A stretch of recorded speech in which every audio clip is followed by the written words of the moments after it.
And I make no apologies, none, for anything I've ever done, period. Now, there are auctioneers that clearly haven't been happy. There are board members that have been furious. No apologies. And I'm not going away. So, and the third and last item I'll address is from the day I first got on the LALB in September of 2008, I did not like the setup that Ms. Anna Dow, the attorney, serving both as general counsel and as prosecuting attorney. To me, it is an inherent conflict. It's just not a good situation. And if you look at all the litigation that have taken place with other boards, I'm not alone in that viewpoint. Now, I did ask the Attorney General to give me some guidance as to whether it was. They did state in a letter that it was an acceptable practice, and from that, the board said, shut your mouth. Okay?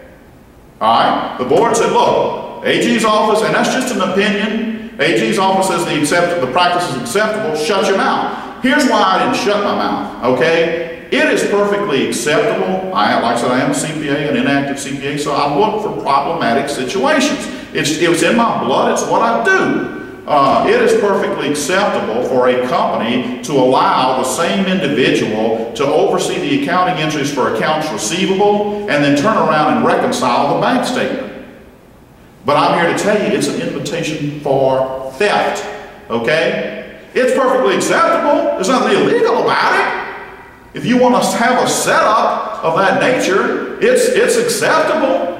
And I can tell you there is a company here in Baton Rouge that had that very setup. If I call their name, everybody watching this video will be aware of it. And of course the deal was that, well, we trust him. He's a young man, we trust him. And that's a great attribute to trust somebody, but it's not a great attribute to set up an internal routines and control system that invites theft and abuse.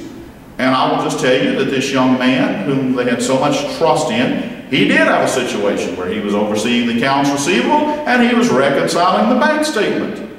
And whenever customers made cash payments, he decided he had a fascination with $100 bills.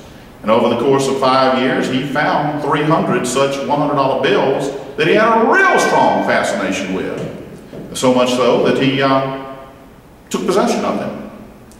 And it was slightly over $30,000, occurred over the period, like I said, 4 or 5 years. It was detected once he left, but it wouldn't have happened in the first place if you didn't set up a framework under which it was an open invitation to commit that kind of abuse. And I am saying there is a vested interest. It is an inherent conflict to want to prosecute cases when you are the general counsel, when you're overseeing the allegations that come before you. There's a vested interest there to proceed forward. And I don't like it. I never have liked it. It had nothing to do with Anna Dow. I didn't know her from Shinola when I first got on that board. So don't tell me well, this has all got to do with Anna Dow. I did not like the setup from the time I first got on the board. It's now 4.5 years later. I think the setup is equally despicable now as it was then, but the LALB says you don't have the right to even express that opinion or to suggest that we bring in a different counsel for handling disciplinary problems. You got to keep your mouth shut. More mafia-like characteristics.